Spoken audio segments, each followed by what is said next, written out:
আমার প্রথম ঘটনাটা হচ্ছে আমার সাথেই নিজের সাথে ঘটে গেছে। এটা হচ্ছে আমার ছোটবেলার এক বন্ধু আবু নাইম, ওর বাসায় আর কি এই ঘটনাটা ঘটে।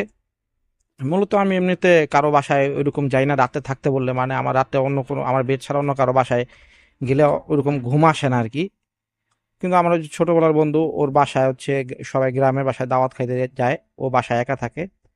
এখন ওর মা হচ্ছে আমাকে ফোন দিয়ে রিকোয়েস্ট করে আর কি, বাবা ওই তুমি নাইমের সাথে রাতে থাইকো, আমার তো বাসায় কেউ নাই, এখন ও একা একা থাকবে, একা একা তো ভয় পাইতে পারে, তুমি একটু থাইকো বাসায়। এখন যেহেতু আঙ্কেল আন্টি রিকোয়েস্ট করছে, তো আমি ওর বাসায় থাকতে রাজি হই। তো আমি আমার বাসা থেকে এসারের পরে আমাদের ওখানে মাঠ আছে, মাঠে খেলাধুলা করে তারপরে আমার বাসায় আসি, আইসা খাওয়া দাওয়া করে তারপরে আমি ওর বাসায় চলে যাই থাকার জন্য। তো ওর বাসাটা হচ্ছে 3 রুমের একটা বাসা। ড্রয়িং স্পেস আছে আর পাশাপাশি 2টা রুম আর কি। সামনে একটা রুম, পাশে আর একটা রুম। তো সামনে যে রুমটা, ওই রুমে হচ্ছে টিভি টিভি সহ বেড বেড বেড এবং সোফার ব্যবস্থা আছে, শোয়ার ব্যবস্থা আছে। তো ওই রুমটা হচ্ছে দুই পাশে হচ্ছে জানালা, বাম পাশে জানালা আর এখান দিয়ে সোজাও জানালা। মানে খাটটা হচ্ছে এই এই সোজা খাটটা সোজা বিছালে তার হাতের বাম পাশে হচ্ছে জানালা আর মাথা সাইডে হচ্ছে জানালা। তো আমি টিভি দেখি তখন, টিভি দেখতেছিলাম। তো টিভি দেখতে দেখতে প্রায় 1.5 ঘন্টা 2 ঘন্টা হয়ে যায় টিভি দেখতেছিলাম। তো আমার ফ্রেন্ড নাইম হচ্ছে বলতেছে আয় শুবি না, আমি বলছি না, একটা নিউজ টিউজ শুনতেছি, নিউজ টিউজ দেখে তারপরে শুবো আর কি। পরে বলে যে ঠিক আছে, তুই তাহলে আসিস ওই রুমে, আমি এই রুমে তাহলে আমি শুয়ে পড়ি। পরে আমি বলছি যে না, আমি এখানে শুমু, তুই তুই একলা শোগা। তখন ও হচ্ছে পাশের রুমে শয়। ও আবার বলে যে তুই একলা শুইস না, একলা শুলে ভয় পাবি। আমি বলি না, কি ভয় পাবো, কিসের ভয় আবার। তো তখন আবার প্রচন্ড গরম ছিল আর কি। তো ও হচ্ছে পাশের রুমে যা শুয়ে পড়ে, আর আমি হচ্ছে এই রুমে টিভি দেখতেছিলাম। টিভি দেখতে দেখতে প্রায় 12টা মতো বাজে যায়, 12:15 12টার মতো বেজে যায় টিভি দেখতে দেখতে। ওদের তখন যে গরমের দিন ছিল আর কি। হঠাৎ দেখি যে রুমে আমি টিভি দেখতেছিলাম ওই ওই রুমটা মানে খুব ঠান্ডা হয়ে যেতেছে, মানে গরমের সময় মানে খুব ঠান্ডা ঠান্ডা লাগতেছে আমার। জানলা দামন হইতেছে, হালকা বাতাস আসতেছে, কিন্তু বাতাস, গরমের ভিতরে বাতাস আসলেও এত এত ঠান্ডা লাগার কথা না, মানে শরীরটা কিরকম বরফ হয়ে যেতেছে, অনেক ঠান্ডা লাগতেছে, আমার শীত করতেছে। তা আমি আবার আমার ফ্রেন্ডে বললাম, ও ডাক দিলাম যে নাইম তুই ওট, আমার একটা কাঁথা দে, আমার একটু শীত করতেছে। তখন ও বললো যে এই গরমের ভিতরে তোর শীত করতেছে কে। ওই রুমে আমি ঢুকে খেয়াল করলাম যে ওই রুমটা একটু গরম, কিন্তু এই রুমটা অনেক ঠান্ডা। তো বললাম যে বাতাস টাতাস আস্তে আস্তে মনে হয় জানলা দিয়ে, এই জন্য হয়তো বা ঠান্ডা লাগতে পারে। তো ও বলতেছে যে তুই এই গরমের ভিতরে কাঁথা দেখি করবি।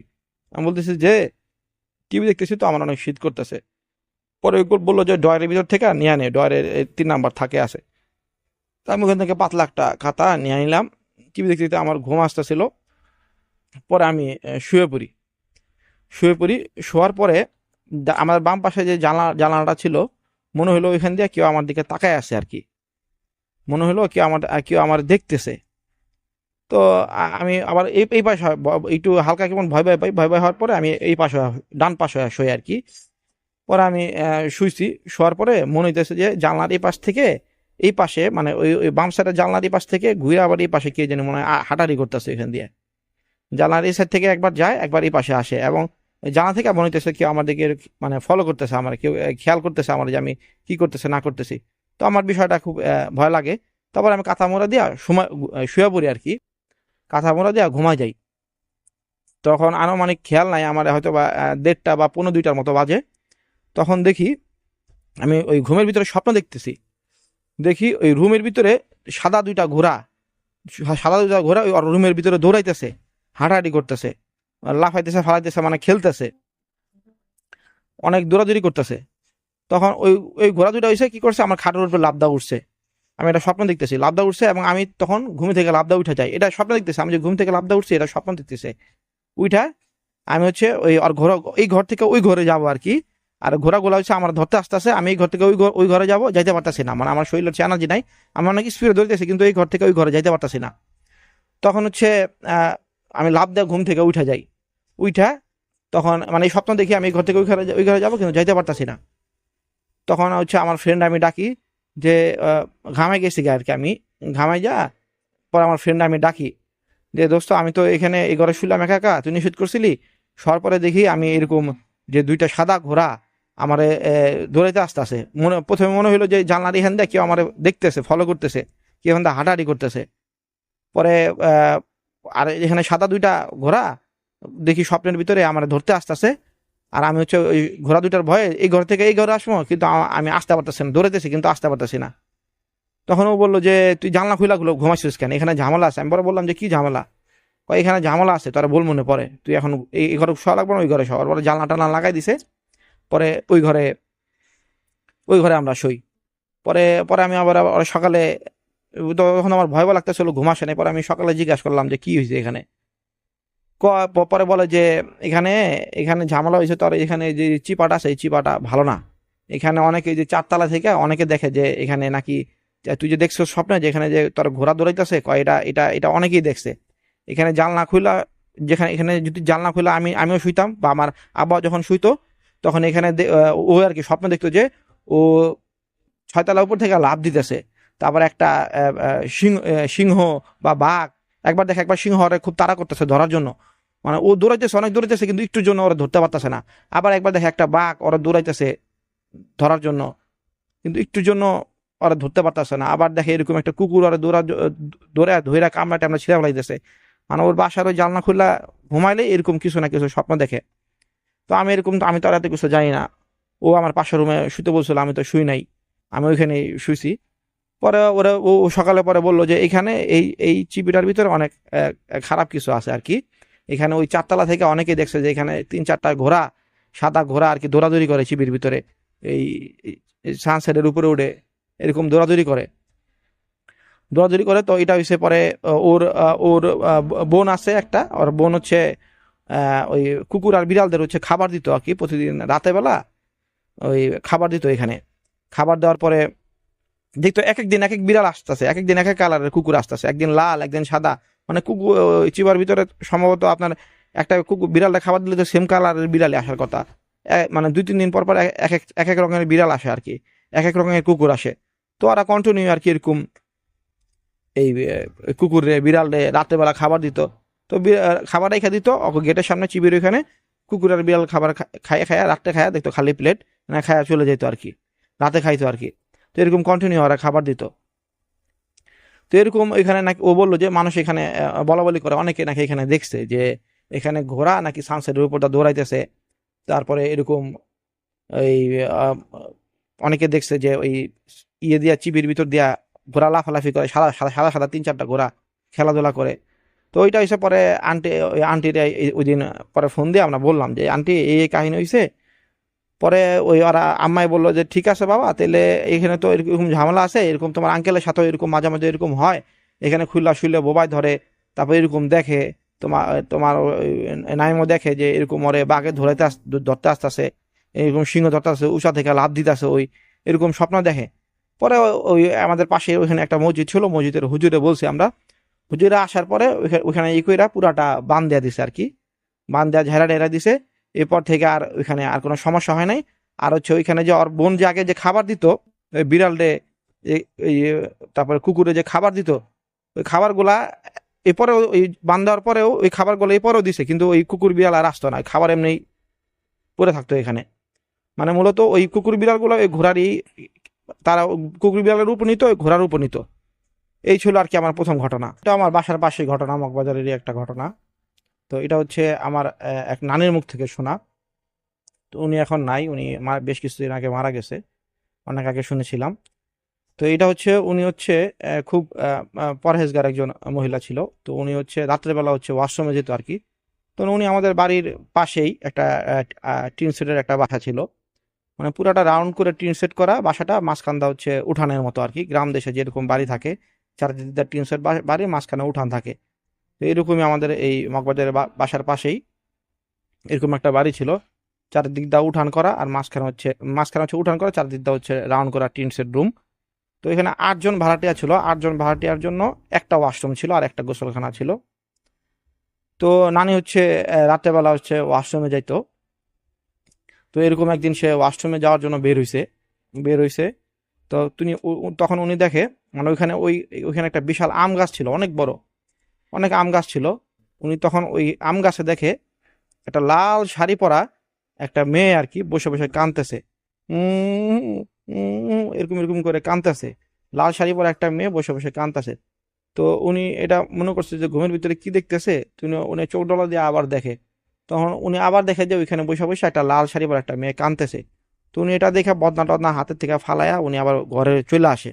এখন ঘরে চলে আসে, এখন এত এত গভীর রাত, এখন সবার ঘুম থেকে উঠাবে, এজন্য সে উঠায় নাই। উনি কি করছে, দরজাটা বেড়ায় দিয়া আবার সে দরজার ফাঁক দিয়া দেখতে দেখতে চাইছিল যে আসলে ওইটা কি কি দেখছে। সে সে আসলে কি লাল শাড়ি পরা কোনো মেয়ে দেখছে নাকি আবার ভুল দেখলো। তখন সে হইছে দরজার ফাঁকটা, দরজার একটু ফাঁক করে কল্লাটা আস্তে করে বাড়াইয়া দেখতেছে যে আসলে কি ওটা সে কি দেখলো। দেখে ওই লাল শাড়ি পরা মেয়েটা তার দরজার পাশে আইসা এমনি মাথা নিচা করে ঘুমটা দেওয়া বৈশা রইছে। এখন আর কান্দে না, কিন্তু চুপ করে বৈশা রইছে।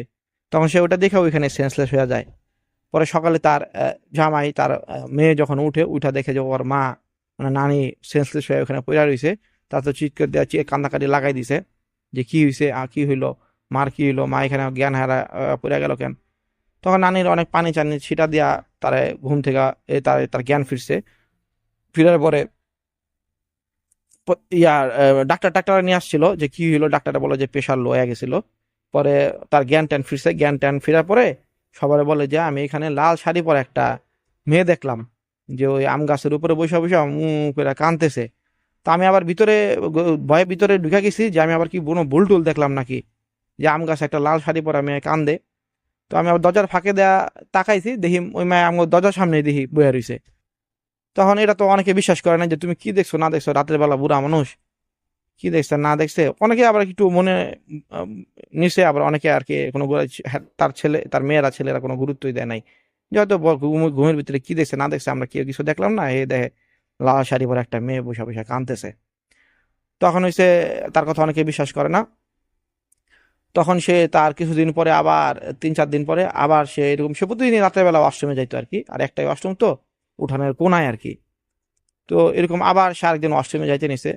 অষ্টমে যাইতে নিয়ে দেখে ওই ইটাই লাল শাড়ি পরা মেয়েটা ওই চালের উপরে বৈশা, মানে ওই তাদের ওই আম গাছের নিচে ওখানে যে চালের উপরে বৈশা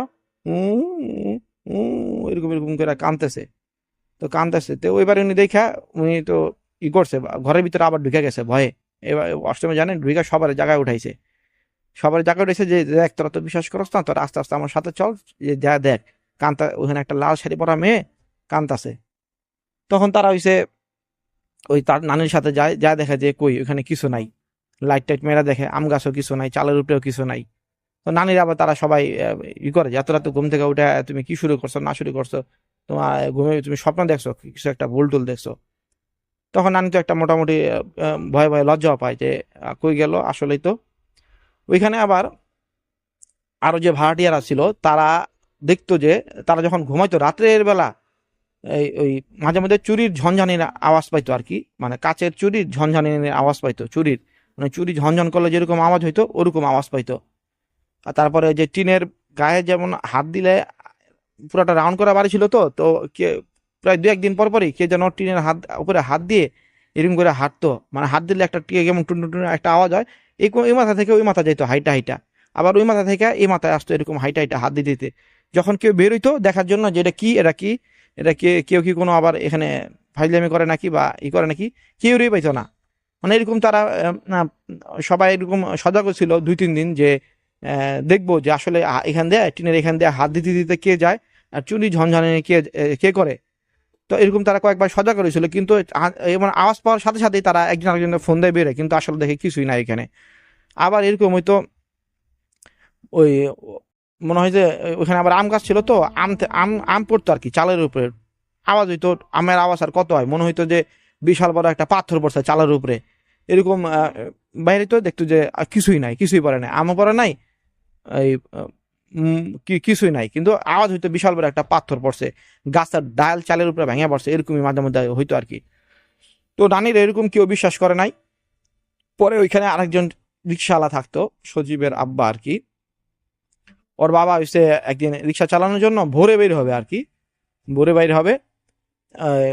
ভোরে রিক্সা নেওয়ার জন্য বেরোবে, তো সে হচ্ছে এরকম গভীর রাইতে উঠা রিক্সাটা চালাবে আর কি। তো সে হচ্ছে উঠা হয়েছে, সে হয়েছে মানে গেট দিয়ে বের হবে আর কি। তখন উনি দেখে ওয়াশরুমের উপরে ওই একটা মেয়ে বসে আছে লাল শাড়ি পরা, ওয়াশরুমের উপরে লাল শাড়ি পরা বসে আছে, বসে বসে কাঁদতেছে। তখন উনি তো এটা দেখে তো খুব ভয় পাওয়া যায়, উনি তখন মনে মনে ভাবে যে ইয়ার মা ওখানে নানি তো বলছিল যে এখানে একটা বউ দেখছে, বউ বসে বসে কাঁদতেছে, তো এটা তো মনে হয় সত্যি দেখছিল। তো উনি তাড়াতাড়ি ভয়ে ভিতরে ঢুকা যায়, উনিও খুব ভয় পাওয়া যায় যে কি দেখলাম আমি। পরে আবার 10-15 মিনিট পরে আবার এসে দেখে যে আসলে এখানে কিছু ভুল দেখলো নাকি আসলে ওখানে বসে বসে কেউ কাঁদতেছিল। উনি আবার আইসা দেখে যে কিছুই নাই। তারপর এরকম আবার আরেকদিন সে রিক্সা নেওয়ার জন্য ভোরে বেরিয়েছে, দেখে যে ওই ওয়াশরুমের চালে বৈশা একটা ওই মেয়ে কাঁদতেছে, করে কাঁদতেছে।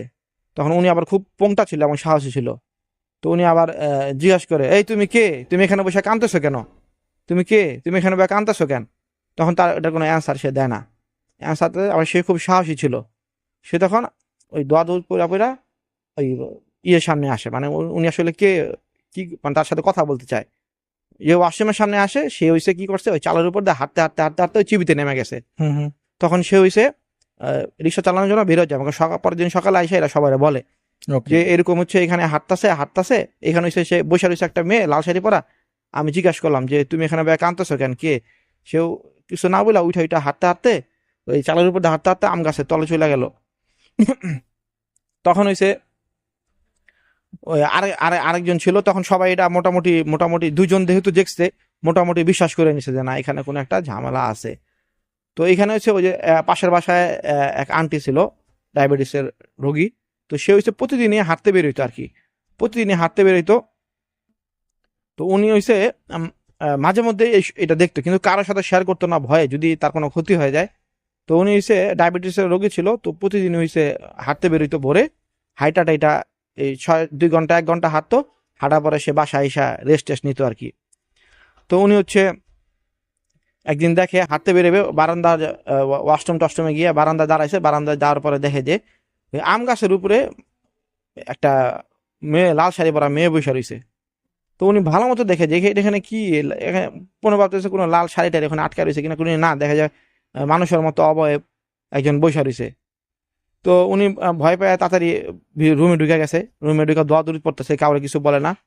তার 10 মিনিট পরে আবার আসতেছে, আয়সা দেখে তাকাইছে, দেখে যে ওই মেয়েটা ওয়ালের উপরে বসে রয়েছে, লাল সাহেবরা ওয়ালের উপরে বসে রয়েছে।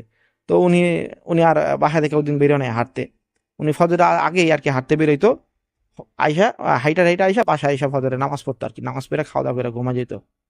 তো এরকম হচ্ছে উনি হচ্ছে হাতে জিলে বেরোইছে হাঁটতে আরেকদিন, হাতে জিলে বেরোইছে মতো দেখে হাতে জিলে ব্যান্সের ওখানে ওই মেয়েটাই, সেম লাল শাড়ি পরা ওই মেয়েটাই ব্যান্সের এখানে বসে রয়েছে।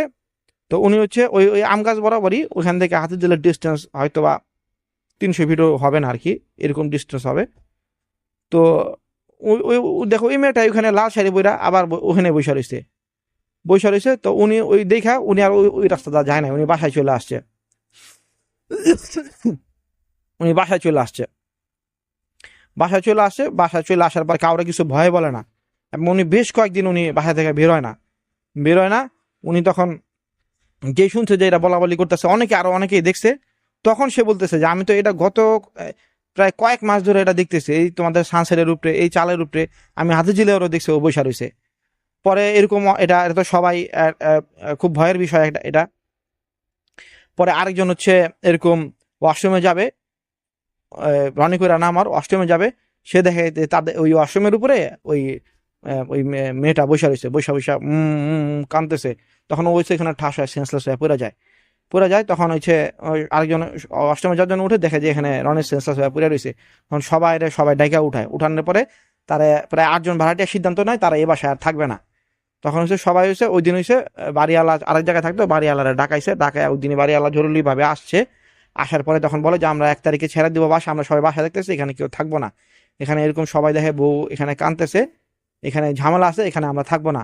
তখন ওই বাড়িওয়ালা কথা দেয়, আমাদের এই আঙ্কেল আর কি বাড়িওয়ালা, সে চাচা আর কি, সে কথা দেয় যে এটা সমাধান করে দিতে বলে তার কোনো সমস্যা নাই। তাহলে হুট করে 8টা ভাড়াটিয়া চলে গেলে তার জন্য একটা বিপদ না। তখন হয়েছে ওইখানে আমাদের ওইখানে একটা মাদ্রাসা আছে, ওই মাদ্রাসার ওইখানে হুজুরে ডাকে, হুজুরে ডাকার পরে হুজুরে এরকম তদবির টদবির করে আর কি। তো উনি বলে এখানে নাকি এখানে নাকি আগে একটা একটা রুম ছিল, আর রুমের পাশে একটা কুয়ার মতো ছিল আর কি। ওই রুমে একটা রুমে অনেক আগে আর কি ওই যে বাড়িওয়ালা ছিল তারও বাবার বাবার বাবার আমলে আর কি, অনেক পুরানো বাড়ি আর কি। বাবার আমলে সেখানে হয়েছে একটাই রুম ছিল তখন, ওই রুম হয়েছে ভাড়া দিছিল, ভাড়া দিছিল। আর তখন হলো মাটির রাস্তা ছিল এগুলা, এই পাকিস্তান পিরিয়ডের সময় মাটির রাস্তা ছিল, ওই এক রুম ভাড়া দিছিল, আর এক রুম এই ওই আরেকটা আরেক সাইড রুমের পাশে ছিল কুয়ার মতো আর কি, সব ময়লা টলা কুয়ার এখানে রাখতো। তো ওই যে রুমে ভাড়া দিছিল ওই রুমে হচ্ছিল একটা মেয়ে আর একটা ছেলে, একটা মুসলিম মেয়ে আর একটা এলো একটা মুসলিম ছেলে একটা হিন্দু মেয়েরে বিয়ে করে এখানে বাসা ভাড়া নিয়েছিল। তো অনেক ওই ওই মেয়েটা ছিল অনেক ধনাঢ্য পরিবারের মেয়ে আর কি। তো ওই ছেলেটা আবার 3-4 মাস ওর সাথে সংসার করার পরে পাশের বাসায় আরেকজনের সাথে পরকিয়া করে। এটা ওই মেয়েটা জানার পরে দেখার পরে মেয়েটা হয়েছে ওইখানে হয়েছে গলায় দড়ি দিয়ে আত্মহত্যা করে, যার কারণে ওই তার আত্মা ওইখানে ঘোরাঘুরি করে। তো হুজুর এটা দেখার পরে হুজুর এখানে দোয়া কালাম কইরা ওইখানে পরে এরপরে আর ওরকম এটা সব ঠিক করে দেয়। ওইখানে এরপরে তার আর কোনো সমস্যা ওইখানে আর হয় নাই, পরে এটা সমাধান হয়ে যায় সাথে সাথে। এই ছিল আমার ঘটনা। ওকে, এই ঘটনাটা হচ্ছে আমার এক বড় ভাই মাহমুদ হাসান, ওই বড় ভাইয়ের মুখ থেকে শোনা। উনি আমাদের বাড়ির পাশেই হচ্ছে হাতিরঝিল আর কি, এটা তখন হাতিরঝিল হয়ও নাই, তারও অনেক আগে আর কি। তার সাথেই ওই মাহমুদ ভাইয়ের সাথে ঘটে যাওয়া ঘটনা আর কি। আমাদের অনেক সিনিয়র ভাই, প্রায় আমার 30-40 বছরের বড় হবে আর কি, 30 বছরের বড় হবে। তো ওনার ছোটবেলায় ঘটে গেছে এই ঘটনাটা। তো তখন হচ্ছে হাতিরঝিল ছিল, মানে হাতিরঝিল তো ছিল না, হাতিরঝিলের ওইখানে ঝিল ছিল, মানে এখানে নৌকা চালাইতো আর কি তারা, নৌকা চালাইতো। আর চারিদিক দা ময়লার স্তূপ ছিল, মানে এখানে মানুষের লাশ টাশ পাওয়া যেত। অনেকে গরু পালতো, গরু মরা টরা ফালাইতো। তারপরে অনেকে বিড়াল মারা, কুকুর মারা, এগুলা তো মানে নিত্যদিনের ব্যাপার ছিল, এগুলা এখানে মানে করতোই। তো পাওয়া যেত। তো ওখানে হচ্ছে আমাদের বাড়ি থেকে তখন ওইখানে ডিস্টেন্স ছিল প্রায় 2 মিনিটের, 2 মিনিটও না। তো ওইখানে হচ্ছে বিশাল ময়লার একটা বাগার ছিল, মানে মহল্লার যত ময়লা ছিল সব নিয়ে ওইখানে ফেলতো। তখন তো আর এই যে বাসা গিয়া গিয়া ময়লা কালেক্ট করার লোক ছিল না, তখন যার যার ময়লা সেইখানে নিয়ে ওই ওই ঝিলে ফালাইতো যত ধরনের ময়লা। তো হচ্ছে ওই আমার ওই বড় ভাই ওই ঝিলের ওইখানে, আবার ওইখানে তো অত তারা হয়েছে খেলাধুলা করতো ওইখানে ঝিলের ওইখানে, হচ্ছে পুরাটা রাউন্ড করা হয়েছে ড্রেনের মতো আর কি, ময়লা পানি দুর্গন্ধ পানি। ওই ঝিলের ওইখানে চরের মতো ছোট একটা জায়গা ছিল, ওইখানে হচ্ছে আমার ওই মাহমুদ ভাইরা হচ্ছে ক্রিকেট খেলতো আর কি। তো ক্রিকেট খেলতো ওই ওইখানে যাওয়ার আগে ছোট একটা ড্রেনেজ সিস্টেমের মতো বাসতো, ওইটা ওইখানে একটা সাঁকো ছিল, অনেকে লাফা লাফা যেতে পারতো, লাফালে যারা যেতে পারতো না তারা সাঁকো দা পার হইতো আর কি। তো ওই চারপাশ হলো ময়লার ভাগার, বিশাল ময়লার ভাগার। তো ওই ময়লার ভাগারের ওইখানেই পুরো রাউন্ড করে ময়লার ভাগার। ওই আমার ওই ভাইরা বড় ভাইরা তারাই প্রায় 15-20 জন মিললা মহল্লার, তারা হইছে ওই পুরাটা ওখানে ওই দেখা গেছে ওই যে ক্রিকেট আশেপাশে মাঠ ছিল, কিন্তু ওখান থেকে খেললে আবার অনেকে কমপ্লেন দিত, অনেকে ঝামেলা করতো। তারা নিজেরাই 3-4টা মাঠ আর কি তাদের জন্য চয়েস করে রাখতো, একদিন এই মাঠে খেলবে একদিন ওই মাঠে খেলবে। তো তাদের ভিতর খেলার খুব আগ্রহ ছিল আর কি। তারা হচ্ছে ওই ময়লার বাগানের ওইখানে ওই চরের মতো ছিল আর কি। তো ওইটাই পরিষ্কার টরিষ্কার করে তারা পিস টিস বানায় শর্ট পিস ক্রিকেট খেলতো। শর্ট পিস ক্রিকেট তো আর ম্যাক্সিমাম এগুলো ছিল, আর দুইটু আশেপাশে কয়েকটা রুম ছিল, ওগুলো ছিল সব টঙ্গের ঘর ছিল আর কি, টঙ্গের রুম ছিল। তো ওইখানে একটা ওই ময়লার বাগানের ওইখানে একটা বট গাছ ছিল আর কি। ওই বট গাছের ওইখানে এমন হইতো যে ওই বট গাছের ওইখানে দুপুরবেলা কেউ গেছে গুড্ডি উড়াইতে, তারা ওই বট গাছের ওইখানে গেলেই চটকানা মারতো আর কি। তারপরে ওই ওই বট গাছের ওইখানে এই গাছের উপরে উঠা কেউ বসলে দেখা গেছে ওইখানে কেউ হেলান দেওয়া শুইলে ধাক্কা মারতো। এরকম অনেক কাহিনী তাদের ফ্রেন্ডদের সাথে ঘটছে।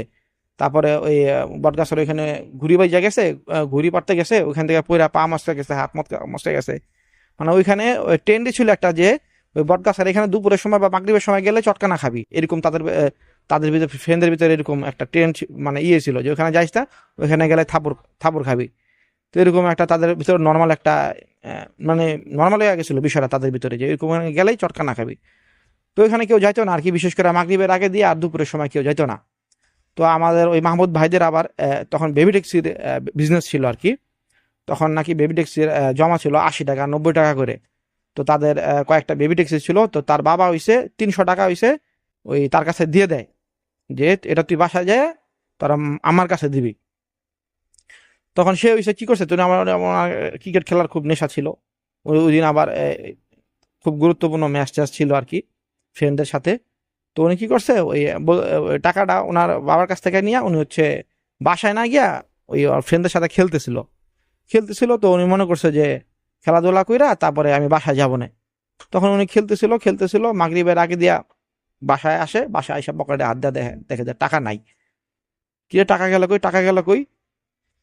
তখন সে তো ভয়ে নাই, বাবা আসলে, বাবা তো টাকা দিছে আমার টাকা দিতে, এখন সে কি জবাব দিবে? সে তো ভয়ে নাই, এখন আমার কি করবে? সে কি করছে, তার ওই আরেকটা বন্ধুরা ডাক দিয়া সে ওই মাগরিবের সময় ওইখানে গেছে টাকা খুঁজতে। ওইখানে টাকা পড়ছে। তো উনি গেছে, ওই যাওয়ার পরে ওনার ফ্রেন্ড আবার ওইখানে যে ড্রেন সিস্টেমটা ছিল ড্রেনের এই পারে দাঁড়ায় আছে। ওনার ফ্রেন্ড বলতেছে তুই যা দেখ, পাশে না পাইলে আমি আমনে। আর উনি এসে যা খুঁজতে খুঁজতে দেখে যে বট গাছের ওইখানে সে ফিল্ডিং এ দাঁড়াইছিল বল ধরার জন্য, ওইখানেই টাকাটার গোল ইয়া পড়ে রয়েছে। তখন তো 300 টাকা তো অনেক টাকা। তখন সে হয়েছে ওই টাকাটা নিয়ে হয়েছে, তাড়াতাড়ি নিতে যায়, নিয়ে যাওয়ার পর সে পকেটে ঢুকায় সে হয়েছে ওই বট গাছের সামনে তার ফ্রেন্ডরা তাকে তারা নাকি বলে, তুই যখন টাকাটা নিয়ে পকেটে ঢুকাইছস তখন একটা বাতাস, ওইখানে একটা বাতাস ঘূর্ণিঝড়ের মতো ঘুরতে ঘুরতে নাকি ওর ভিতরে ঢুকে জায়গা। বাতাসটা ঘুরতে চারিদিকে ঘুরতে নাকি ওর ভিতরে নাকি বাতাসটা ঢুকে জায়গা। এটা ওর ফ্রেন্ড বলে আর কি। তখন ওর ফ্রেন্ড হচ্ছে দৌড়ায় ওদের বাসায় এসে বলে যে এই মাহমুদ ভাইয়ের আমার কাছে বলে আর কি, যে আন্টি ওই মাহমুদের ভিতরে তো একটা বাতাস ঘুরতে বট গাছের নিচে একটা বাতাস ঘুরতে আর ভিতরে ঢুকে গেছে গা। তখন ওরা তো ভয় পায় যায় বাবা মা, যে কি ওর বাবা ছিল না তো, ওর মারে বলে যে ওর একটা বাতাস ঘুরতে ভিতরে চলে যায়। আর মা তো দৌড়ে আসে, আসার পরে কেউ কয় কি করছ বাবা, বাতাস ঘুরতে ভিতরে ডুবো। আর ওই এত সন্ধ্যা ভিতরে বট গাছে ওখানে গেছে কে? কয় আন্টি ওই যে ভয় কয় না ওর টাকা হারাই গেছে গা, আঙ্কেলের নাকি টাকা কাকায় নাকি টাকা দিছিল, টাকা খুঁজে পায় না, টাকা হারাই গেছে গা। ওই বট গাছের নিচে টাকা খুঁজতে গেছে, টাকা পাইছে কিন্তু একটা বাতাস ঘুরতে ওর ভিতরে ঢুকে গেছে গা। তখন ওর মা তো তাড়াতাড়ি দৌড়ে আইছে, এই বড় সন্ধ্যাবেলা তুই এখানে বেরিয়েছিস কি লিগা? তখন সে হইছে ওই সাঁকো টাকো পার হইয়া যা দেখে যে ও ছেলে মাহমুদ হইছে ওই বট গাছের নিচে, বট গাছের দিকে তাকায় দাঁড়ায় রইছে, এক চোখে আমরা দাঁড়ায় রইছে, মানে স্টিল দাঁড়ায় রইছে বট গাছের দিকে তাকায়া। তখন হইছে ওই সে হইছে বলে আর কি, কি বাবা তুমি এখানে দাঁড়ায় আছো কি লিগা? তখন বলে যে আম্মা এখানে টাকা রেখেছিল, টাকা পাইছি। চলো বাসায় চলো। তো ওর মারে বাসায় তার ছেলের বাসায় নিয়ে যায়। বাসায় নিয়ে যাওয়ার পরে তার ছেলে দেখা গেছে যে প্রতিদিনের মতো খেলতে পারিত, কিন্তু ওই দিনের পর থেকে সবাই খেলাধুলা করতো কিন্তু ও খেলতো না। ও সব বট গাছের নিচে বৈশা থাকতো, বট গাছের নিচে তাকায় থাকতো, বিড় করতো, কথা বলতো। তোর ফ্রেন্ডরা ডাকতো, কিরে তুই খেলবি না? কয় আমি তো খেলতাছি। ওই তুই কাকের সাথে খেলতেছিস? কয় ওই যে আমাদের অকলগে নতুন বন্ধু পাতাইছি, অকলগে খেলতাছি। পরে সবাই হাসাহাসি করতেছে, তুই কি পাগল হয়ে গেছিস, কাগজ লগে নতুন বন্ধু পাতাইছিস?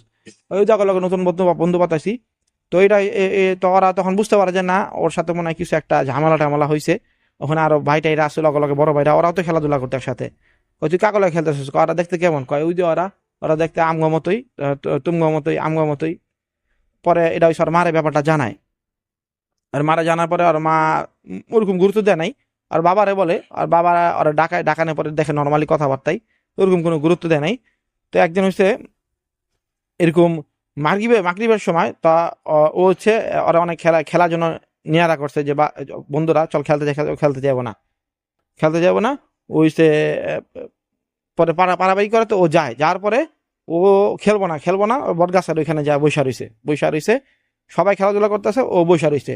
হঠাৎ করে আর ফ্রেন্ডরা খেয়াল করে ওই ও হচ্ছে মানে ঘুংরাইতেছে হুট করে।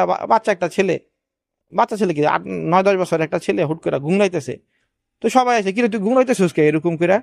তখন বলে যে ওই ওরা আমারে ওরা খেলার ভিতরে ওরা আমার বিরুদ্ধে 2 নাম্বারই করছে।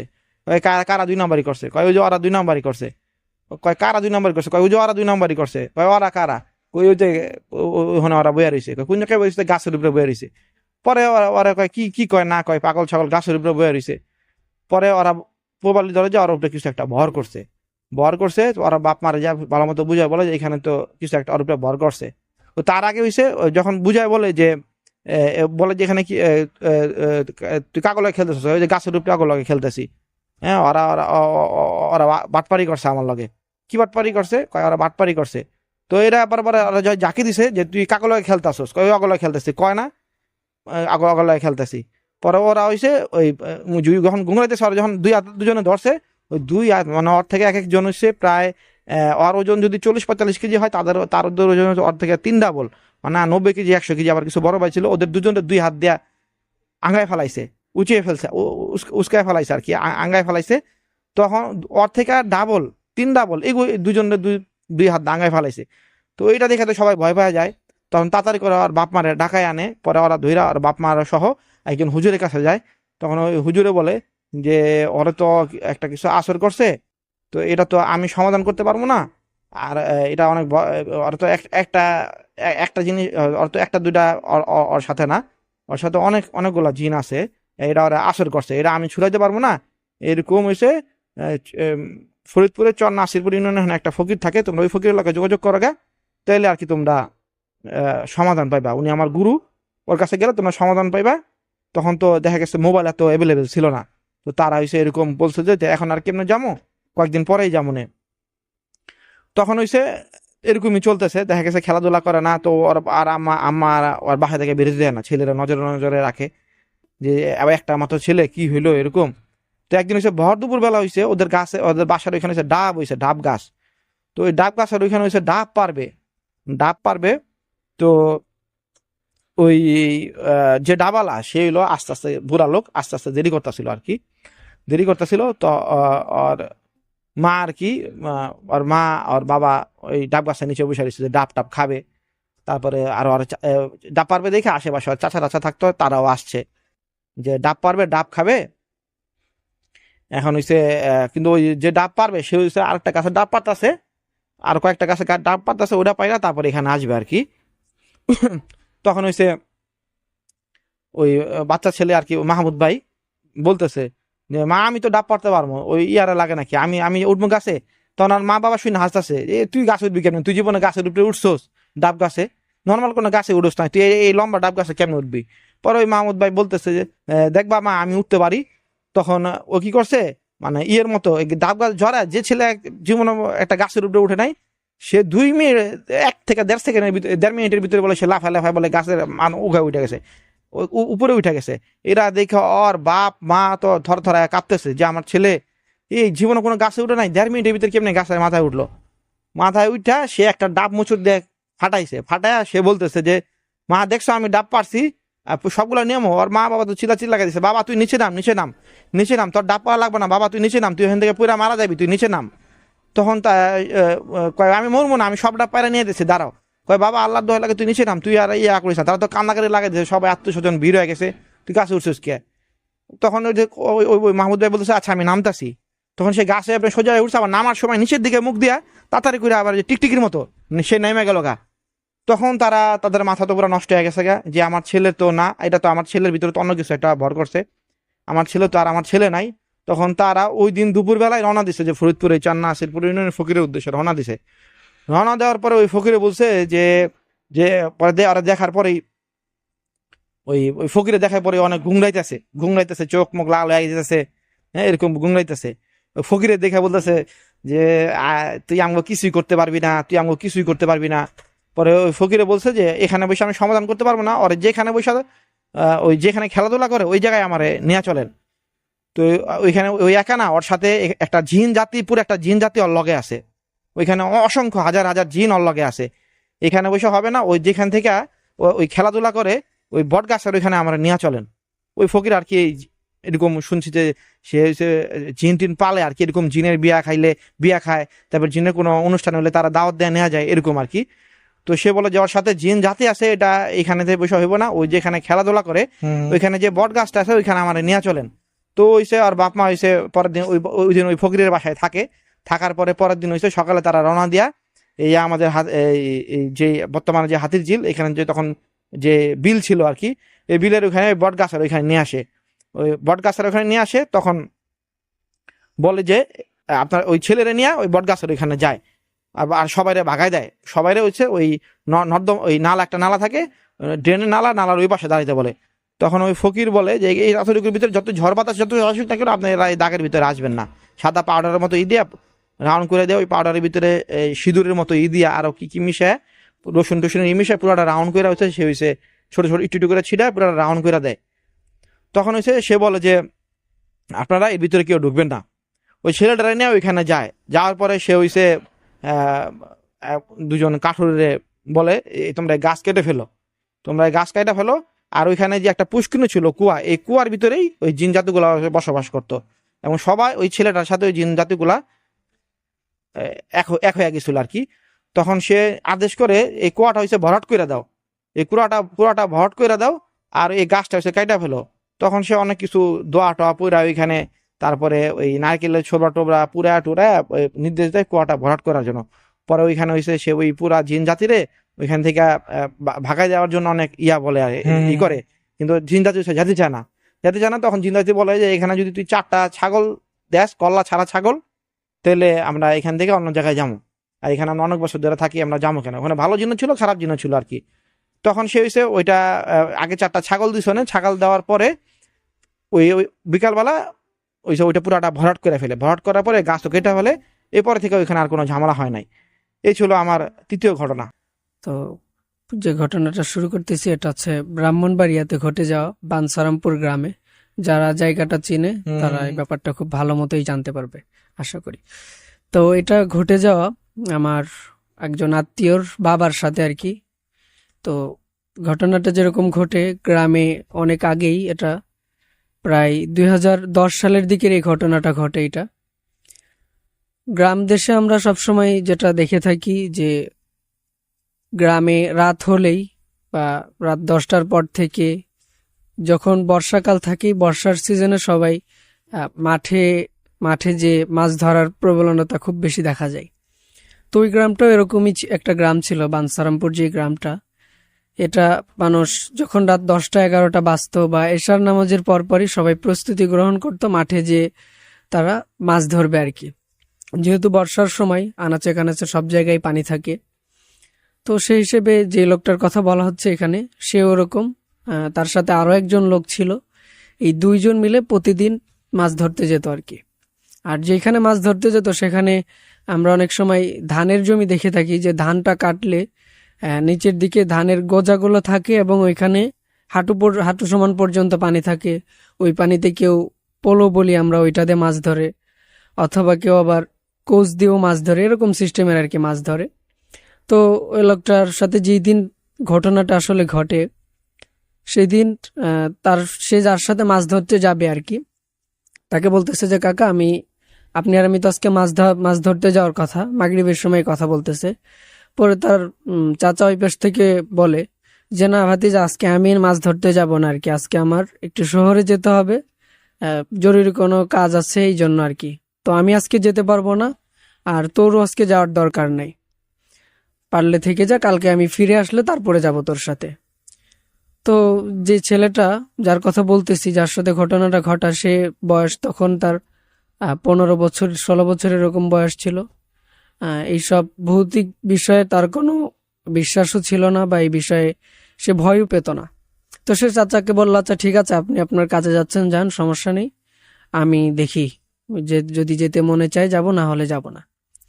তো তার মনে মনে প্ল্যান ছিল যে সে আজকে একা একাই যাবে। তো তার চাচা কিন্তু এই দিক দিয়ে শহরে চলে আসছে। ইনফ্যাক্ট সে যখন ঈশার নামাজের পর খাবার দাবার খেয়ে সবাই যখন ঘুমাতে ব্যস্ত, সে তখন তার সব রকম প্রস্তুতি নিয়ে মাঠের দিকে যাচ্ছে।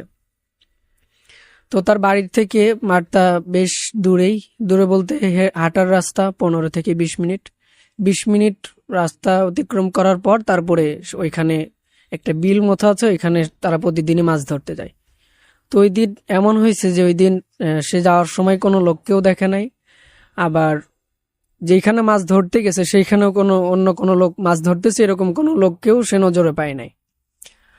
তারপরে সে আস্তে আস্তে সেই সময় রাতের সময় রাতে যেভাবে মাছ ধরে, রাতে মাছ ধরার একটা টেকনিকও আছে যে আমরা গ্রাম অঞ্চলে যেটা দেখে থাকি যে হেরিকেনের আলোতে মাছ ধরে আর কি।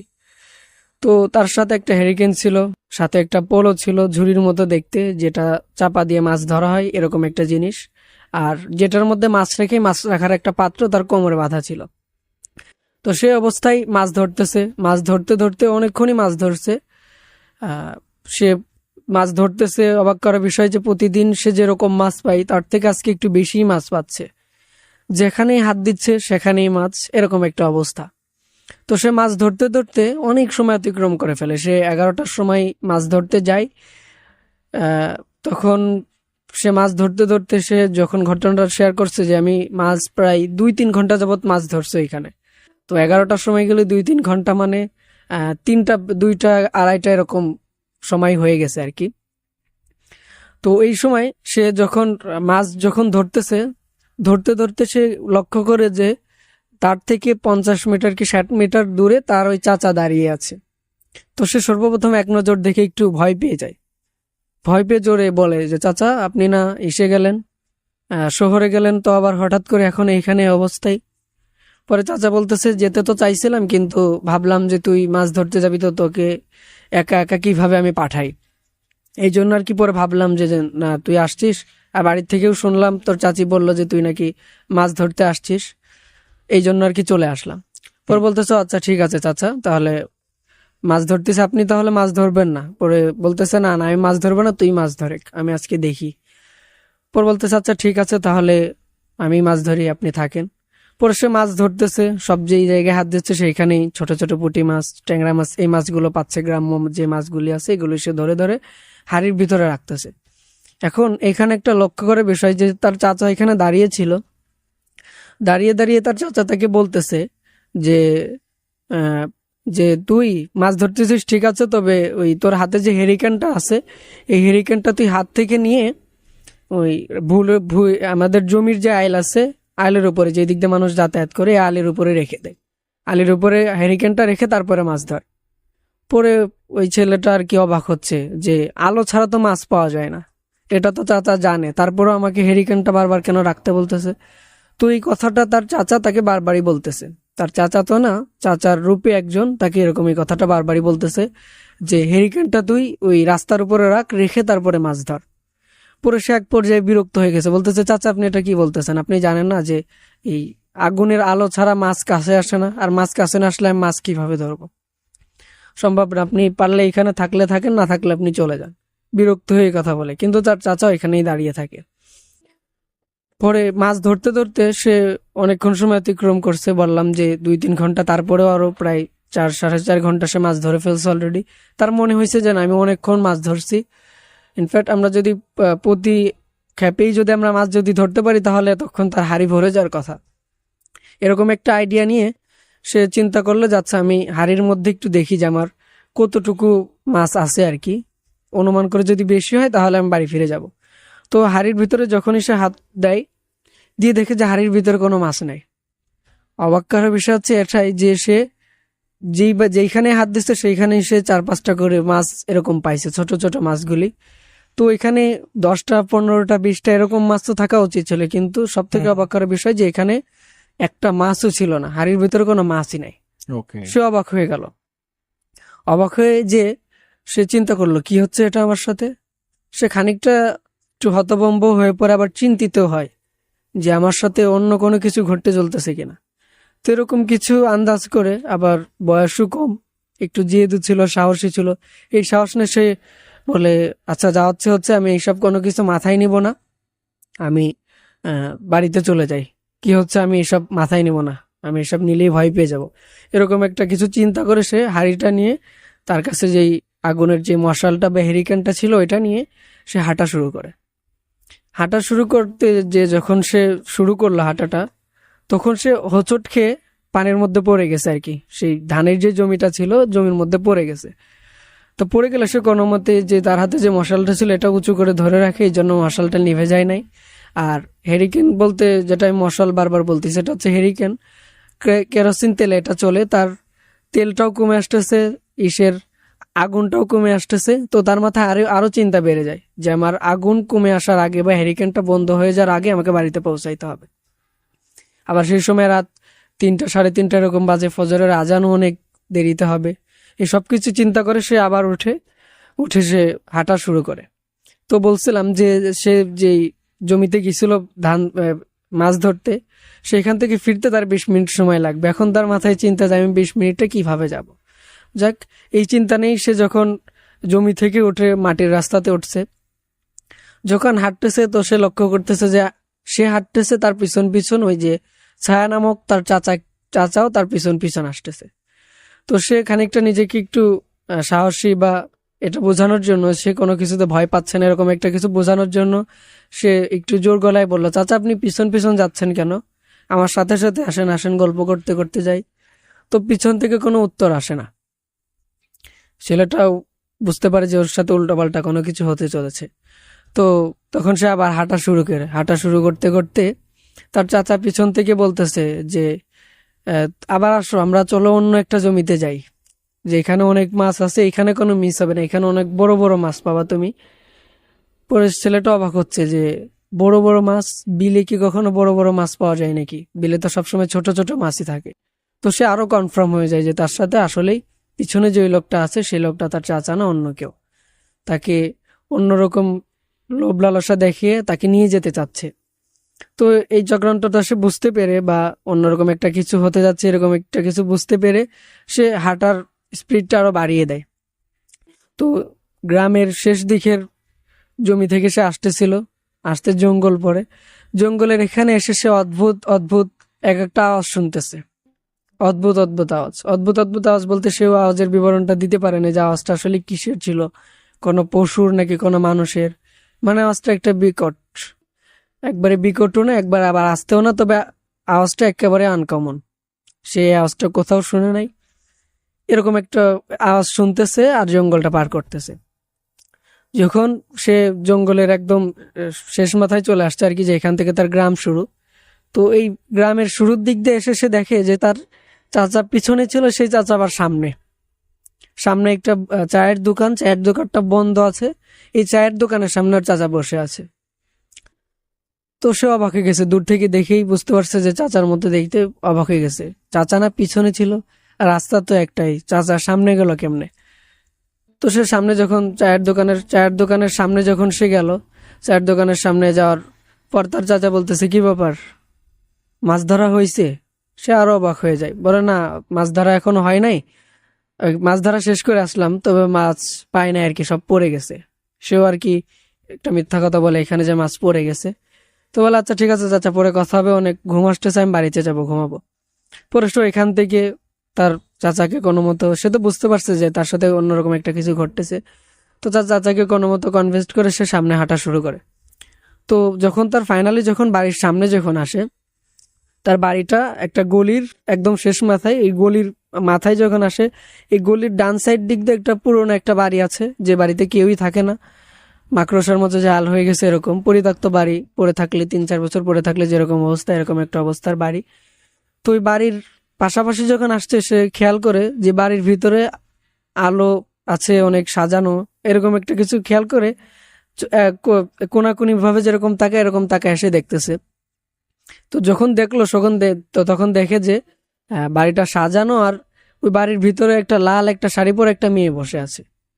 তখন এই জিনিসটা দেখে সে তো আরো সাইকো টাইপ হয়ে গেছে আর কি, যে এটা কি হচ্ছে আমার সাথে। তো সে সময় জিনিসটা দেখেই সে ওইখান থেকে বাড়ির দিকে দৌড় দেয়।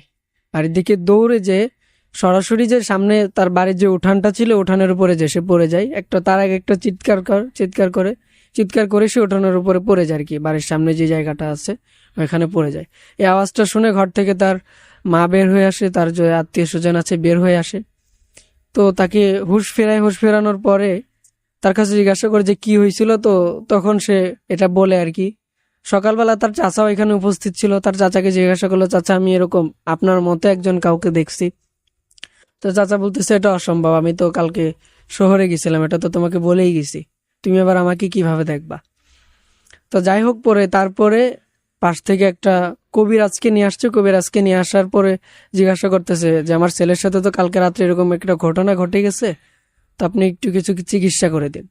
তো কবিরাজের চিকিৎসার দেওয়ার পরে কবিরাজ বলতেছে, আচ্ছা আপনি কি, আপনার এই ছেলের নিয়ে কি ছোটবেলায় কি কোনো সমস্যা ছিল? পরে তার মা বলতেছে, হ্যাঁ আমার 3টা বাচ্চা পেটে আসছিল, তো 3টা বাচ্চাই পেটে মারা যায়। এই বাচ্চাটাও খুব অসুস্থ অবস্থায় জন্মগ্রহণ করছিল। তো আমি তখনই অনেক কবিরাজকে দেখাইছিলাম। ওই কবিরাজ অনেক আমল আমাকে দিছিল যে এরকম এরকম কিছু কাজ আমাকে করতে হবে। তো এরকম অনেকগুলি কাজ কন্টিনিউ করার পরে আল্লাহর রহমতে আমার ছেলেটা আজকে এই পর্যন্ত আসছে আর কি, সুস্থতার সাথে বড় হয়েছে। পরে কবিরাজ বলতেছে আপনি ওই সময় আমলগুলো কন্টিনিউ করতেন, তো এই জন্য আপনার ছেলের লাস্টে কোনো ক্ষতি, মানে কালকে যে ক্ষতিটা হওয়ার কথা ছিল, এরকম একটা বড় একটা ক্ষতির হাত থেকে আপনি যে কাজগুলি করছিলেন বা যে আমলগুলি করছিলেন ইসলামিক আমল, এই আমল করার জন্য আমার ধারণা হচ্ছে যে এই আমল করার জন্যই আপনার ছেলে কালকে রাত্রে বেঁচে গেছে, না হলে বাঁচা সম্ভব ছিল না। আপনার ছেলের পিছনে অনেক বদজিন লেগে আছে আপনার ছেলেকে মারার জন্য, এরকম একটা কিছু করার জন্য। তো এই কথা জানার পরে কবিরাজ তাকে বা তার মাকেও আবার নতুন কিছু ইসলামিক আমল দিয়ে যায়, যে মাগরিবের নামাজের পর ফজরের নামাজের পর পড়তে। তারপরে সেখান থেকে কবিরাজ বিদায় নেয়। তো এটা হচ্ছে আমার ছিল প্রথম ঘটনা আর কি। ওকে, ফার্স্ট ঘটনাটা আমরা শুনছিলাম ফরহাদের কাছ থেকে। আশা করছি ফরহাদের প্রথম ঘটনাটা বেশ ভালো লাগলো, এবং আরো কিন্তু ফরহাদের পর আরো দুজন অতিথি কিন্তু আজকে ওয়েট করছে, এবং তাদের কাছ থেকেও আজকে ঘটনা শুনবো, এবং আজকে কিছুটা বোনাস টাইমের দিকে আগাতেও পারে ভূত স্টুডিও। সো যারা আসলে মানে টিম ভূত স্টুডিওর মেম্বার, একটু আগে আমরা অফেয়ারে কিছুটা হচ্ছে কথা বলা বলি করছিলাম যে লেটস সি আজকে কোন দিকে যেতে পারে ভূত স্টুডিওতে, এবং যেটা আমি জানতে পারলাম কিছুটা সময় আগে টিম ভূত স্টুডিওর মাধ্যমে, সেটা হচ্ছে আজকে কিছুটা বোনাস সময়ে বোনাস টাইমে গড়ালে করাতেও পারে, এবং আজকে বেশ কিছু আরো সাসপেন্স কিন্তু রয়েছে, এবং আরো বেশ কিছু অদ্ভুত ঘটনা আমরা শুনবো। সো ফরাদের কাছ থেকে আমরা তার দ্বিতীয় ঘটনাটা শুনবো। এখন কোন ঘটনা শুনছি ফরাদ? দ্বিতীয় যে ঘটনা, এটা হচ্ছে ঢাকার ভিতরেই ঘটে যাওয়া মাদার টেক কদমতলা কবরস্থানে ঘটে যাওয়া একটা ঘটনা। ওকে, ঘটনা এটাও কালেক্ট করাই। তো যে ঘটনাটা যেটা শুনছি, এটা যে ঘটনাটা শুনলাম সেটা আমাকে একজন বলছে যে সে বছর 5 বছর আগে আর কি, সে মাদার টেক কদমতলা কবরস্থানের পাশের একটা ফ্ল্যাটে বাসা ভাড়া নেয়, তারা স্বামী স্ত্রী 2 জন। তো সেখানে সে অবস্থান করতো, এখানেই থাকতো। তো ওই বাসা থেকে, বাসার জানালা থেকে মাদার টেক যে কদমতলা কবরস্থানটা দেখা যেত। তো সে বাসায় যে ওইখানকার একটা ঘটনা আর কি শুনে, ওই ঘটনাটা আমাকে বলে, আবার কিছু সে উপলব্ধিও করছে নিজে। ওইখানে 2টা ছেলে ছিল আর কি, ছেলেদের বয়স 11-12 বছর। তো 2জন ছেলেই বন্ধু ছিল। তারা 2জন এখন বর্তমান সময়ে যেই গেম প্রচলিত পাবজি, ফ্রি ফায়ার, এই গেমে অভ্যস্ত ছিল। তো 2জনে এলাকার মধ্যে ঘোরাঘুরি করতো, গেমস খেলতো, সময় কাটাতো, খুব ঘনিষ্ঠ বন্ধু। তো একটা ছেলের সাথে পারিবারিকভাবে একটা সমস্যার কারণে যে ঘটনাটাকে কেন্দ্র করে আজকের যে ঘটনা, ওই ছেলেটা গেমের প্রতি খুব আসক্ত ছিল। আর গেমের প্রতি আসক্ত থাকায় তার কাছে কোনো মোবাইল ছিল না, মানে তার বন্ধুর মোবাইল ছিল, এই বন্ধুর মোবাইলতে তারা 2জন গেম খেলতো আর কি। তো মোবাইল যেহেতু ছিল না, তো সে বাড়িতে তার মা বাবাকে মোবাইল কিনে দেওয়ার জন্য বলে। মোবাইল কিনে দেওয়াতে বললে তার বাবা তাকে বলে যে তোমার বয়স তো এখন 11 বছর হয়েছে, মাত্র 4-5-এ তুমি পড়ো, তো এখন তোমাকে কিভাবে মোবাইল দিই। তো তাকে মোবাইল দেয় না। ওই ছেলেটা অনেক নাসরবান্দা জেদ করে এক পর্যায়ে তার বাবা মাও তাকে দিতে চায় না, আবার সেও না নিয়ে থাকবে না, এরকম একটা ব্যাপারে যখন পৌঁছছে, তখন ওই ছেলে একটা খারাপ একটা সিদ্ধান্ত নেয়, যে সিদ্ধান্ত নেওয়াটা আসলে কারোরই উচিত না। ওই ছেলে মা বাবার উপরে রাগ করে যে বাসাতে তারা ভাড়া থাকতো, সে বাসার চিলেকোঠার ঘর যেটাকে আমরা বলি, ছাদের উপরে যে ঘরটা থাকে, এই ঘরে সে উপরে চলে যায় রাত্রেবেলা, যেয়ে এখানে ফ্যানের সাথে দড়িটা বেঁধে সে এখানে গলায় ফাঁস দিয়ে মারা যায় আর কি, গলায় ফাঁসি নিয়ে মারা যায়। তো গলায় ফাঁসি নিয়ে মারা যাওয়ার পরে সে আসলে মারা যায়। সকাল 8টার সময় তার লাশ পায়। লাশ পাওয়ার পরে এলাহি কাণ্ড, পুরো এলাকা তোলপাড়, পুলিশ আসছে, এই আসছে। তারপরে পোস্টমর্টম করার পর ওই লাশটাকে নিয়ে অনেক ঝামেলাও হয়। যে কদমতলার যে কবরস্থান আছে, ওই কবরস্থানের গেটে যখন তাকে দাফন করার জন্য নিয়ে যাওয়া হয়, কমিটিরাও তাকে দাফন করতে দিবে না, এরকম একটা ব্যাপার স্যাপার, অনেক ঝামেলার পরে যে তাকে দাফন করা হয়। তো ওই যে প্রথম এই ঘটনাটা, এই ঘটার তাকে দাফন করার পরপরই যে ঘটনাগুলি ঘটে আর কি, যে ওই ছেলেটা, তার যে বন্ধুটা ছিল, এই বন্ধুটাও খুব চুপচাপ হয়ে যায়। মানে সে সবসময় ওই কবরস্থানের পাশে এসে বসে থাকতো। কবরস্থানের পাশে বসে থাকতো। আর অবাক করার বিষয় হচ্ছে যে সে অনেক রাত্রে 12টা 1টা 2টা এরকম কোনো টাইম টেবিল না, এরকম সময়ে সে ওই কবর, তার যে বন্ধু আছে এই বন্ধুর কবরের পাশে সে এসে বসে থাকতো। তো কবরস্থানের যে কমিটি বা আছে বা এলাকার লোকজন যারা তাকে দেখছে, দেখার পরে তাকে জিজ্ঞাসা করছে যে তুমি এরকম রাত বেরেতে এখানে আসো কেন? তো ওই ছেলেটা বলছে যে আমার বন্ধু আমাকে ডাকে, বা রাস্তা দিয়ে আমার বাসার সামনে আমার বন্ধু এসে দাঁড়ায় থাকে, আমি বাইরে আসি, বাইরে আসার পরে বন্ধু আমাকে ওই পর্যন্ত নিয়ে যায়, কিন্তু এখানে এসে আমি আমার বন্ধুকে আর খুঁজে পাই না, এই জন্য আমি আমার বন্ধুর জন্য অপেক্ষা করি। ওই ছেলেটা একটু পাগল মতো হয়ে যায়। ঘটনাটা শুনে মনে হতে পারে যে এটা একটা অযৌক্তিক একজনের সাথেই ঘটে যায়, কিন্তু ঘটনাটা কিন্তু এরকম একজনের সাথেই ঘটে নাই। ওই যে বললাম, আমার যে আত্মীয় মাদারটেক কদমতলা কবরস্থানের পাশেই যে বাসা ভাড়া নিয়েছিল, সে আগে এই ঘটনাটা শুনছিল। এখন তার সাথেও যে ঘটনাটা ঘটছিল, যে সে বাসার কাজকর্ম করতে গেলে জানালার সামনে যেতেই হতো, কবরস্থান দেখতো। তো সে রাত্রেবেলা যে জিনিসটা অনুভব করত, যে তার বাসার যে ছাদটা আছে, বাসার এক কথায় সে লাস্ট যে ফ্লোর, এই ফ্লোরেই থাকতো উপরে, তার উপরে আর কোনো ফ্লোর নাই, একবারে ছাদ। তো যখন রাত্রে তারা ঘুমাইতো দুজন স্বামী স্ত্রী, যখন ঘুমাইতো রাত্রে মনে হতো যে রাত্রে ছাদের উপরে কেউ, আমরা যে শিল নোড়াতে বাটনা বাটে এরকম একটা শব্দ পেত তারা প্রতিদিনই। এই শব্দটা যখন পাইতো তারপরের দিন বাসার আশেপাশের লোকদেরকে জিজ্ঞাসা করতে, আচ্ছা আপনারা কি রাত্রেবেলা কেউ শিল নোড়াতে কি কোনো বাটনাবাটি করেন কিনা? বলে না, কই না তো, এরকম কোনো কিছু করি না। তো তারা আসলে কয়েকদিন এরকম এই ঘটনাটা ঘটার পরে আরো শিওর হয়ে যায় যে উপরে কোনো একটা শব্দ হয়। তো এরকম এই শব্দ হওয়ার পরে একদিন তারা দুজন একটা সিদ্ধান্ত নেয় যে আমরা আজকে সাজে যে দেখবো যে কি হচ্ছে উপরে, আসলে শব্দটা কিসের। তো যেরকম সিদ্ধান্ত এরকমই কাজ। পরের দিন তারা ছাদে যায়। ছাদে যে দুইজনে একসাথে ছাদে গেছে, দুইজনে একসাথেই জিনিসটা দেখছে। ছাদে যে দেখে যে ছাদের এক কোণে একটা প্লারের উপর কাক, মানে কাকের মতোই দেখতে একটা পাখি, তবে আকৃতিতে বেশ বড় আর কি, স্বাভাবিক ধরনের কোনো কাক না, আকৃতিতে বেশ বড় সড়ো দেখা যাচ্ছে, এরকম একটা কাককে তারা দেখে। তো দেখে তারা দুজনই ভয় পেয়ে যায়। তাদের হাতে মোবাইল ছিল, তো মোবাইলের ফ্ল্যাশটা অন করতে যাচ্ছে, কিন্তু মোবাইলের ফ্ল্যাশ অন হচ্ছে না। তো তারা দুজনেই ভয় পেয়ে একজন আর একজনকে ধরে আছে। পরে দেখে যে এই কাকটা তাদের দিকে কেমন আগায় আসতেছে, আবার মনে হচ্ছে যে আগাচ্ছে না। কিছুক্ষণ সময় তাদের এরকম মনে হচ্ছে। তো কাকটা এরকম ভাবে কিছুক্ষণ তাদেরকে ভয় দেখানোর চেষ্টা করে। দেখতে দেখতে পরে দেখে যে কাকটা কিছুক্ষণ পর ওইখান থেকে উড়ে চলে যায়।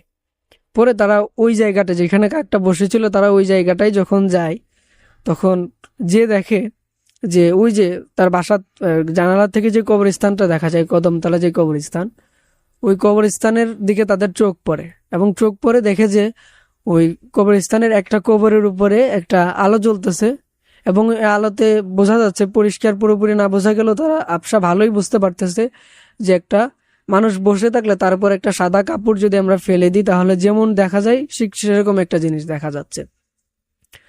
তো তারা এই জিনিসটা দেখেই ভয় পেয়ে যায়। ভয় পেয়ে যাওয়ার পরে তারা ওইখান থেকে দ্রুত নিচে চলে আসে আর কি। আয়তাল কুরসি পড়তে পড়তে তারা নিচে বাসায় চলে আসে। ওই রাতটা তারা কোনো মতো পার করার পরে তার পাশের বাসার যে আন্টি ছিল বা যারা ছিল তাদের কাছে এই জিনিসটা জিজ্ঞাসা করে যে আমাদের সাথে কালকে এরকম একটা ঘটনা ঘটছে। আগের ঘটনাটা তো শুনছি, তারপরে এই শব্দটাকে অনুসরণ করে আমরা উপরে যখন গেছি, তো আমরা দুজনেই খুব ভয় পাইছি। তো তাদের গায়ে তখন অনেক জ্বর ছিল, তাদের গায়ে জ্বর চলে আসছে, অসুস্থ হয়ে গেছিল। তো এই অসুস্থ হয়ে যাওয়ার পরে তারা মোটামুটি যখন জিজ্ঞাসা করে দেখে যে না, এরকম ঘটনাটা শুধু তারাই দেখে না, এরকম আরো কয়েকজন বাসার আশেপাশের প্রতিবেশী এরকম দেখছে যে কবরস্থানের উপরে অনেক রাতে সাদা কাপড়ে এরকম মোড়ানো কেউ একজন বসে থাকার, সেখানে টিম টিম করে আলো জ্বলে। তো তারা এটা দেখার পরে যেই কাজটা করে হুজুরের কাছে যাওয়া বা কবিরাজের কাছে যাওয়া, তারা হয়তো গিয়েছিল, এটা আমাকে বলে নাই। তারপর থেকে আর তাদের সাথে এরকম কোনো ঘটনা ঘটে নাই আর কি। অলরাইট, তো দুটো ঘটনা শুনলাম, আরেকটা ছোট্ট ঘটনা আমরা তোমার কাছ থেকে শুনতে চাই ফরহাদ। জি, একদম ছোট্ট একটা স্টোরি। আচ্ছা, তাহলে আরেকটা ঘটনা যেটা বলবো, সেটা হচ্ছে আমার মাদ্রাসার বন্ধুর সাথে ঘটে যাওয়া একটা ঘটনা আর কি। খুবই ছোট, আমাদের এটা যশোর একটা মাদ্রাসায় ঘটে যাওয়া। যখন আমি যশোরে হিফজখানা মাদ্রাসায় যখন ভর্তি হই, তো তখন একটা ছাত্র ভাইয়ের থেকে এই ঘটনাটা শুনছিলাম, যেটা ওই মাদ্রাসাতেই ঘটছিল। ওই মাদ্রাসায় একটা নিয়ম ছিল যে রাত রাতবেলা কি মানে সন্ধ্যার পর থেকেই ওই মাদ্রাসার যে ছাদ আছে ওই ছাদে যাওয়া যাবে না। তো এই নিয়মটা বছরের শুরু থেকেই খুব কড়াকড়ি ভাবে চলে আসতেছে। আর বিশেষ করে আইন কানুনের মধ্যে এই ব্যাপারটা বারবার এলান করতো যে রাত 9টার পরে তো রাত 10টার পরে তো কখনোই কেউ ছাদের উপরে যাবে না, কোনোভাবেই কেউ যেন ছাদের উপরে না যায়। তো মাদ্রাসার সব ছাত্রই তো আইন কানুন মেনেই চলে। তো কিছু ছাত্র তো থাকে একটু দুষ্টু প্রকৃতির, তো ভিতরে এরকম একটা ছাত্রও ছিল, তার মাথায় একটা শয়তানি বুদ্ধি আসে যে না, হুজুররা যে এরকম বারবার বলে যে মাদ্রাসার ছাদে বিশেষ করে 10টার পরে অর্থাৎ 11টা 12টার দিকে কোনোভাবেই যাওয়া যাবে না, কেন যাওয়া যাবে না, আমি আজকে একটু যেয়ে দেখবো যে কেন যাওয়া যাবে না। তো সে যেরকম প্ল্যান করে এরকমই কাজ। একদিন রাত্রেবেলা সবাই যখন ঘুমিয়ে পড়ছে, সে কিন্তু ঘুমায় নাই, সে জেগেই আছে যে আজকে সে রাত্রে ছাদে যেয়ে দেখবে যে কি হয়, আসলে কিছু হয় কিনা বা কেন যেতে নিষেধ করে এরকমটা দেখার জন্য। তো রাত যখন 11:30 প্রায় 12টার কাছাকাছি যখন সময় চলে গেছে, তখন সে আস্তে তার সিট থেকে উঠে খুব চুপি চুপি আর কি সে তার নিচের ফ্লোরে থাকতো, নিচের ফ্লোর থেকে মাদ্রাসাটার 3 তলা, তো এরকম আস্তে আস্তে সিঁড়ি বেয়ে বেয়ে উপরে উঠতেছে। তো সে যত উপরে উঠতেছে তার কানে একটা শব্দ আসতেছে। কি শব্দ? শব্দটা হচ্ছে যে ওই যে মাদ্রাসার ছাত্র যারা তারা বুঝতে পারবে, মাদ্রাসায় যখন বুখারী শরীফ পড়া হয় বা কোনো হাদিসের কিতাব যখন পড়া হয়, একসাথে 50-60 জন পড়লে যে একটা গুনগুন গুনগুন শব্দ হয়, এরকম একটা পড়ার আওয়াজ আসতেছে যে 50-60 জন মতো হয়তো একটা ক্লাস চলতেছে, ওকে, এরকম একটা শব্দ সে শুনতেছে। তো সে উপরে এই শব্দটা শুনতে শুনতে আরেকটু সে আশ্চর্য হয়ে পড়ে উঠতেছে আর কি। এখানে আর একটা বন্ধু তার পিছন থেকে তাকে উঠা দেখে ফেলে আর কি, সেও তার পিছন পিছন আসে আর কি। ঘটনাটা সত্যান আমরা যেভাবে পাইছি। তো সে আস্তে আস্তে যখন উপরে ওঠে, যখন একদম শেষ সিঁড়িতে যখন চলে যায়, দরজাটা খুললেই ছাদ, এরকম সময় যে সে ওই আওয়াজটা আরো জোরে পাচ্ছে, মানে এই দরজার ওপারেই ছাদে কোনো একটা ক্লাস হচ্ছে রাত্রেবেলা, এরকম একটা বিষয় সে কনফার্ম হয়ে যায়। এখন তার মাথায় জিনিসটা আসছে যে এত রাত্রে কোনো ক্লাস তো হয় না, আর মাদ্রাসার ছাত্র তো সবাই ঘুমাচ্ছে, এখন আবার কিসের ক্লাস? আর ক্লাস যদি হয় আমরা তো জানতে পারতাম যে রাত্রেবেলা ছাদের উপর একটা ক্লাস হবে, বাস এটা তো জানতেই পারতাম। কিন্তু কোনো ছাত্র মানে কোনো ক্লাসেরই তো এরকম কোনো রুটিন নাই বা নিয়ম নাই। তখন ওই ছেলেটা দরজাটা তো বন্ধ ছিল, আস্তে করে দরজাটা একটু ফাঁকা করে আর কি, পুরোপুরি খোলে না, দরজাটা ফাঁকা করে। তো দরজাটা ফাঁকা করে সে যে জিনিসটা দেখতে পায় যে আমাদের দারুল হাদিসের একটা মসনদ আছে, মসনদ মানে বসার ওস্তাদ শিক্ষকদের বসার একটা চেয়ার, সেটা খুব আলিশান হয়, এরকম একটা খুব আলিশান এবং জাঁকজমক একটা আসনে যে হুজুর বারবার এলান করতো সেই হুজুর এখানে বসে আছে। আর তার সামনে একদম সাদা কাপড় পরে, সাদা পাগড়ি পরে খুব নূর মানে মানুষগুলো বসে আছে, আর তাদের ভিতর থেকে মনে কেমন একটা আলো বের হচ্ছে, সাদা সাদা একটা আলো, দেখেই বোঝা যাচ্ছে। তো সে ওই ফাঁক দিয়ে এতটুকু আর কি দেখে যে সেখানে 50-60 জন মতো ক্লাস করতেছে এরকম। তখন পিছন থেকে ওই যে ছাত্র ভাই, ওই ছাত্র ভাইও তার পিছন পিছন এসে তাকে দেখতেছে, সে আবার ছাদে কি হচ্ছে এই জিনিসটা সে দেখতেছে না বা দেখতে পায় নাই। তখন সে আরেকটু ফাঁকা করে, মানে দরজাটাকে আরেকটু যখন ফাঁকা করতে যায়, তখনই ঘটনাটা আর কি ঘটে যায়। ঘটনাটা প্রসিদ্ধ, আপনারা হয়তো শুনছেন কারোর থেকে। যখন এই দরজাটা যখন সে একটু বেশি ফাঁকা করতে যায়, তখনই ওইখানকার আমরা ধারণা করছি যে ওটা জিনদের একটা ক্লাস হবে, ওইখান থেকে একটা জিন তাকে দেখে ফেলে, আর দেখে ফেলার সাথে সাথেই চোখের পলকেই ওইখান থেকে বাতাসের গতিতে আসে, তাকে একটা থাপ্পড় মারে, থাপ্পড় মেরে চলে যায়। থাপ্পড় মারার পরে যে জিনিসটা হয়, খুবই দুঃখের বিষয় যে সেই ছেলেটা ওইখানেই মারা যায়। আর এই জিনিসটা ওই ছাত্র ভাইও দেখছে বা মাদ্রাসা কর্তৃপক্ষ তার পরের দিন জানছে। এই জিনিসটা জানার পর অনেক ঝামেলা ও সমস্যা মাদ্রাসার উপরে আসছে অনেক রকম। এটা অনেক আগের 2000 সনের আগের ঘটনা। তো এই ঘটনাটা আমি যখন এখানে পড়ছি তখন ওইখানকার ছাত্র বাইর থেকে শুনছি। প্রথম যে ঘটনা আমি শোনাবো সেটা হচ্ছে যে আমার মামাতো ভাইয়ের সাথে ঘটে যাওয়া একটা ঘটনা। ওকে, জি, আমার মামাতো ভাই, তার বাড়ি হচ্ছে আমাদের নেত্রকোনা, পূর্বদলা থানা, শ্যামগঞ্জে। তো আমার বাড়ি হচ্ছে নেত্রকোনা মোহনগঞ্জ থানায়। আমার বোন বিয়ে দিয়েছি আমাদের এলাকাতেই। আমার বোন জামাই পেশায় উনি একজন টেইলার ছিলেন, খুব ভালো পাঞ্জাবি জুব্বা বানাতেন। তো আমার মামাতো ভাই সে আহ, এই টেইলার্সের কাজ শেখার জন্য সে আমাদের এলাকায় গিয়েছিল, অর্থাৎ আমার বোনজামার কাছে সে গিয়েছিল। দীর্ঘদিন ধরে সে বোনজামার কাছে এই টেইলার্সের কাজ শিখতেছিল। আর আমাদের বোনজামার বাড়িতে খাওয়া দাওয়া হতো প্রায় সময়।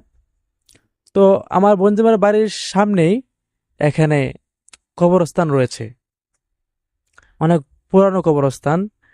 আর সেখানে এই অনেক বাঁশঝাড় গাছগাছালি, দিনের বেলাতে সেটা একটু ভয়ঙ্কর লাগে, আর সন্ধ্যার পর থেকে তো সেখানে অনেক ভয়ঙ্কর একটি জায়গা মনে হয়। তো মানুষ যে একাকী চলে, সেও যখন সন্ধ্যার পরে যখন এই স্থানটা অতিক্রম করতে যায়, সেও খুব আতঙ্কে এবং ভয়ে এই স্থানটা সে অতিক্রম করে। এমনকি অনেকেই সিগারেট ধরায়, এরপরে উচ্চ স্বরে গান গেয়ে গেয়ে যায় যেন ভয়টা কমে।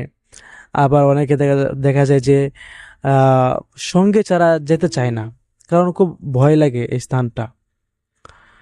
তো যেহেতু ঘরের পাশাপাশি আমার এই মামাতো ভাইটা প্রতিদিন যেহেতু সে সন্ধ্যার পরে খাবার দাবার খাওয়ার জন্য যেত, বাসায় যেত, তো তার প্রতিদিন এই স্থানটা তার অতিক্রম করতে হতো, আর তার এই বিষয়গুলো তার ফেস করতে হতো প্রতিদিনে। তো একদিন তার সাথে অনেক বড় একটি দুর্ঘটনা ঘটে যায়। সেটি হলো যে রাতের খাবার খাওয়ার পরে যখন সে আসতেছিল, এখানেই রাস্তার পাশে ছোট করে একটি গর্ত, অর্থাৎ একটি পুকুর টাইপের ছিল, যে রাস্তায় মেরামত কাজে মাটি নিয়েছিল, সেটা একটু মোটামুটি একটু পানি ছিল। আর সেখানে সে প্রস্রাব করতে সে বসছিল, সে প্রস্রাবে ব্যাগ হয়েছিল, প্রস্রাব করতে সে বসছে।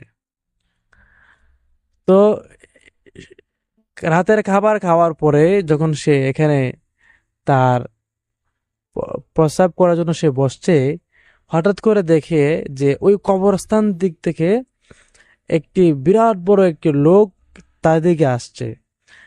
তার তার কাপড় ছিল সাদা, সাদা পোশাক পরিহিত। সে দেখতেছিল এরকম যে তার পাগুলো অনেক লম্বা লম্বা, যে পাগুলো জমিনে আর মাথা অনেক উঁচুতে দেখা যাচ্ছে। সে এদিকে আসতেছে, বেশিক্ষণ লাগে নাই, মনে হয় চোখের পলকে 1 থেকে 2 কদমে তার একেবারে তার কাছে চলে আসছে। আর যখন কাছে চলে আসছে, আমার মামাতো ভাই একটি চিৎকার দিয়ে সেখানে সে অজ্ঞান হয়ে পড়ে।